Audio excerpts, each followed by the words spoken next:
In the fateful war year of 1942, I was inducted into the United States Army Air Corps. I was engaged to be married and knew that I could not support my wife on a private pay.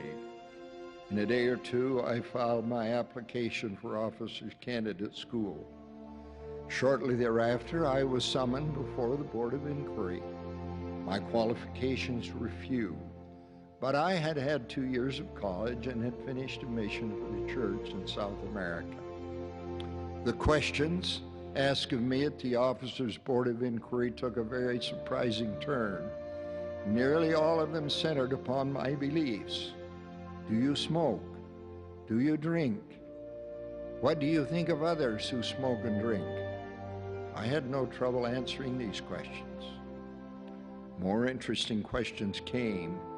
In times of war, should not the moral code be relaxed? Does not the stress of battle justify men in doing things that they would not do when at home under normal situations?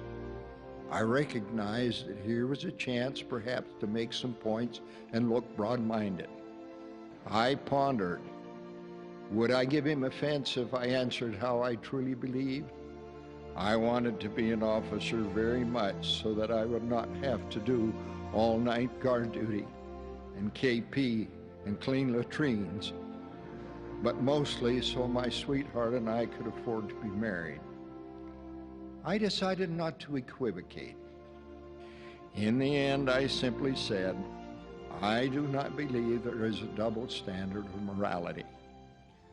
I left the hearing resigned to the fact that these hard-bitten officers would not like the answers I had given to their questions and would surely score me very low. A few days later, when the scores were posted, to my astonishment, I had passed. I was in the first group taken for officers candidate school.